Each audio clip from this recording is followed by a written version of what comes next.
ദൈവ തിരുനാമത്തിന് മഹത്വമുണ്ടാവട്ടെ. Bible reading പ്രോഗ്രാമിൽ സംബന്ധിക്കുന്ന ഏവർക്കും കർത്തൃനാമത്തെ സ്നേഹവന്ദനം അറിയിക്കുന്നു. ഇന്ന് നമ്മൾ 2 ശമൂവേൽ 17-ാം അധ്യായമാണ് വായിക്കുന്നത്.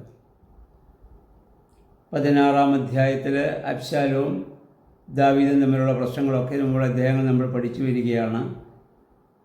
അപ്പോൾ അബ്ശാലോമിൻ്റെ ഏറ്റവും വലിയ ഉപദേഷ്ടാവായിരിക്കുന്ന അഹിഥോഫേൽ, നമുക്കറിയാം, ഒരു കാലത്ത് ദാവീദിൻ്റെ ഏറ്റവും വലിയ ഉപദേഷ്ടാവായിരുന്നു.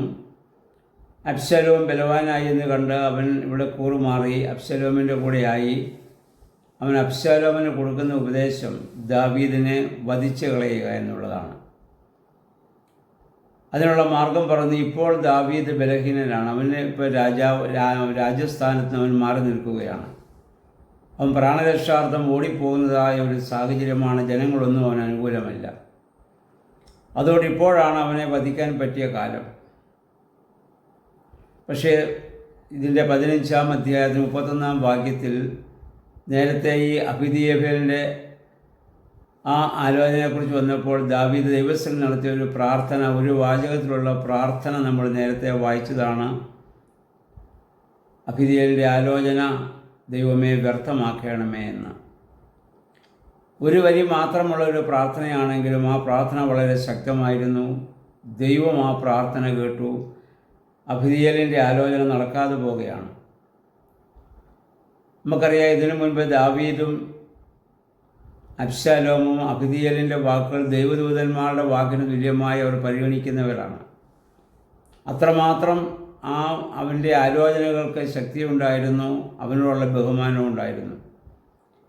എന്നാൽ ഇന്ന് ഈ ആലോചന കൊടുത്തപ്പോൾ അബ്ശാലോം മറ്റൊരു മനുഷ്യനെ, ഹൂഷായി എന്ന് പറയുന്ന മറ്റൊരു മനുഷ്യനെ വിളിച്ച് അവനോട് ആലോചന ചോദിക്കുന്നു.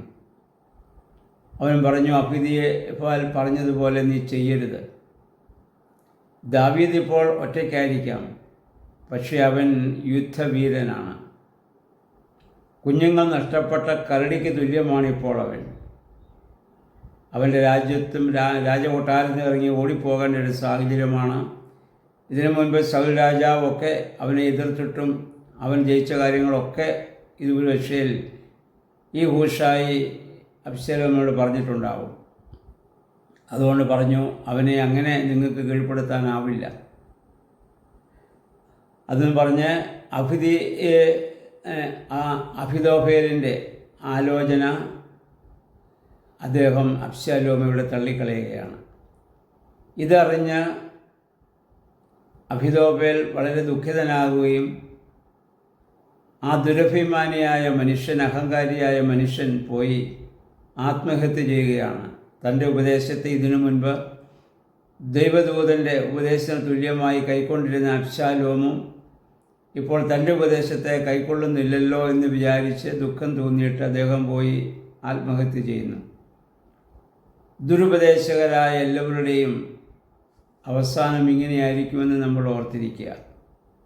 കാരണം ദാവീദിൻ്റെ ശക്തമായ പ്രാർത്ഥന, അവൻ്റെ ആലോചന നീ വ്യർത്ഥമാക്കി കളയണമേ എന്ന്. പ്രിയമുള്ളവരെ, ഒരു ദൈവ പൈതലിനെ അഥവാ ഒരു വിശ്വാസിയെ ദൈവം എങ്ങനെ പരിപാലിക്കുന്നു, സംരക്ഷിക്കുന്നുവെന്ന് ദാവീദിൻ്റെ ജീവിത അനുഭവം നമുക്ക് കാട്ടിത്തരികയാണ്. ഈ ഹൂഷായി എന്ന് പറയുന്ന ആൾ ദാവീദിനെ സ്നേഹിക്കുന്നവനാണ്. ഇവിടെ നടക്കുന്ന ആലോചനകളൊക്കെ അവൻ 2 പുരോഹിതന്മാർ മുഖാന്തിരം എല്ലാം ദാവീദിനെ സമയാസമയം അറിയിച്ചുകൊണ്ടിരുന്നു എന്ന് നമ്മൾ വായിക്കുന്നുണ്ട്. ഒരു സ്ത്രീ മുഖാന്തരമാണ് അവിടെ പറഞ്ഞു കൂട്ടിയ കാര്യങ്ങളൊക്കെ ഈ പുരോഹിതന്മാർ ദാവീദിനെ അറിയിച്ചുകൊണ്ടിരുന്ന അബ്ശാലോമിൻ്റെ നീക്കങ്ങളൊക്കെയും. ദാവീദിന് അബ്ശാലോമിനോട് യാതൊരു വിരോധവുമില്ല. അവൻ തൻ്റെ മകനാണ്. ഇപ്പോഴും തൻ്റെ ഉള്ളിൽ അവനെ ആത്മാർത്ഥമായി സ്നേഹിക്കുന്നുണ്ട്. പക്ഷെ അബ്ശാലോം ആ സ്നേഹം മനസ്സിലാക്കുന്നില്ല. തൻ്റെ ശത്രുവായിരിക്കുന്ന ആയിട്ട് തന്നെ ദാവീദിനെ കാണുകയും ദാവീദ് നീക്കപ്പെട്ടെങ്കിൽ മാത്രമേ തനിക്ക് രാജ്യസ്ഥാനത്ത് ഉറച്ചു നിൽക്കാൻ സാധിക്കുകയുള്ളൂ എന്ന് വിശ്വസിക്കുകയും ചെയ്യുന്നവനാണ്. അതുകൊണ്ടാണ് ഇങ്ങനെയുള്ള ഉപദേശങ്ങൾ കേൾക്കാൻ തന്നെ അദ്ദേഹം ചെവി കൊടുക്കുന്നത്. എന്നാൽ ഊഷായുടെ ആ ഒരു വലിയ ഉപദേശം ദാവീദിൻ്റെ ജീവനെ ഇവിടെ സംരക്ഷിക്കുവാൻ കാരണമായിട്ട് തീരുകയാണ്. പുരോഹിതന്മാരായ സാദോക്കും അബിയാഥാർ മുഖാന്തരമാണ് ഈ അതാത് സമയത്ത് ദാവീദിനെ വിവരം അറിയിച്ചുകൊണ്ടിരിക്കുകയാണ്. പ്രിയമുള്ളവരെ, സങ്കീർത്തനം 34 ദാവീദ് സൗൽ രാജാവിനെ ഭയപ്പെട്ട് ആക്കീസ് രാജാവിൻ്റെ അടുക്കൽ ചെല്ലുകയും പെരിസ് രാജാവിൻ്റെ മുന്നിൽ നിന്ന് ഓടി രക്ഷപ്പെട്ടു പോകുമ്പോൾ ദാവീദ് പാടിയതായ സങ്കീർത്തനമാണ്. 34-ാം സങ്കീർത്തനത്തിന് മുമ്പ് നമ്മൾ ചിന്തിച്ചതാണ്. ആ സങ്കീർത്തനത്തിൽ ഇപ്രകാരം ഒരു വാക്യമുണ്ട്: നീതിമാൻ്റെ അനർത്ഥങ്ങൾ അസംഖ്യമാകുന്നു, അവയെല്ലാറ്റിൽ നിന്നും യഹോവയായ ദൈവം അവനെ വിടുവിക്കുന്നു. നീതിമാൻ്റെ അനർത്ഥങ്ങൾ അസംഖ്യമാണ്, എല്ലാറ്റിൽ നിന്നും യഹോവ അവനെ വിടുവിക്കുന്നു. ഇന്നും ദാവീദിന് അതേ സങ്കീർത്തനങ്ങൾ പാടാൻ സാധിക്കും. ദാവീദ് തൻ്റെ ഹൃദയം കൊണ്ട് നീതിമാനായ ഒരു മനുഷ്യനാണ്. ദൈവത്തോട് ആലോചന ചോദിച്ചാണ് എല്ലാ കാര്യങ്ങളും ചെയ്യുന്നത്. എന്നാൽ മാനുഷിക ബലഹീനതയാലും സാഹചര്യ സമ്മർദ്ദങ്ങളാലും ചില കുറവുകളും വീഴ്ചകളൊക്കെ ജീവിതത്തിൽ സംഭവിച്ചിട്ടുണ്ട്. കൊലപാതകവും വ്യഭിചാരവും ഒക്കെ ചെയ്യേണ്ടതായി വന്നിട്ടുണ്ട്. കാരണം ഇന്നത്തെ പോലെ പരിശുദ്ധാത്മാവ് ശക്തമായി ഭൂമിയിൽ ഇല്ലാത്തത് കൊണ്ട് മാനുഷികമായ ഒരുപാട് കുറവുകളെല്ലാം മനുഷ്യരിലും ഉണ്ടായിരുന്നു. എന്നാൽ പുതിയ നിയമത്തിൽ നമുക്കിന്ന് പരിശുദ്ധാത്മാവ് നല്ല ആലോചനകളെ തരുന്നു. പരിശുദ്ധാത്മാവ് നമ്മെ വഴി നടത്തുന്നു. ആ പരിശുദ്ധാത്മാവിന് വിധേയമായി ജീവിക്കാൻ നമുക്കിടയാകണം. നമുക്കറിയാം, ഈ അഹിതോഫേൽ എത്രയോ വർഷം ദാവീദിൻ്റെ കൂടെ ഉപദേഷ്ടാവായി നിന്ന് ദാവീദിനെ കൊണ്ട് ജീവിച്ചവനാണ്. ദാവീദിൻ്റെ അംഗീകാരമൊക്കെ ലഭിച്ചവനാണ്. എന്നാൽ അവസരം വന്നപ്പോൾ അവിടെ നിന്ന് കാലുമാറി തൻ്റെ ശത്രുവായ അബ്ശലോമിൻ്റെ പക്ഷക്കാരനായി മാറുകയാണ്. ഇപ്രകാരമുള്ള പല പ്രവർത്തനങ്ങൾ ഇന്ന് സഭയിലും സമൂഹത്തിലുമൊക്കെ നമുക്ക് ധാരാളം കാണാൻ സാധിക്കുന്നുണ്ട്. അതൊന്നും ദൈവികമല്ല, പൈശാചികമാണെന്ന് നമ്മൾ ഓർത്തുകൊള്ളുക.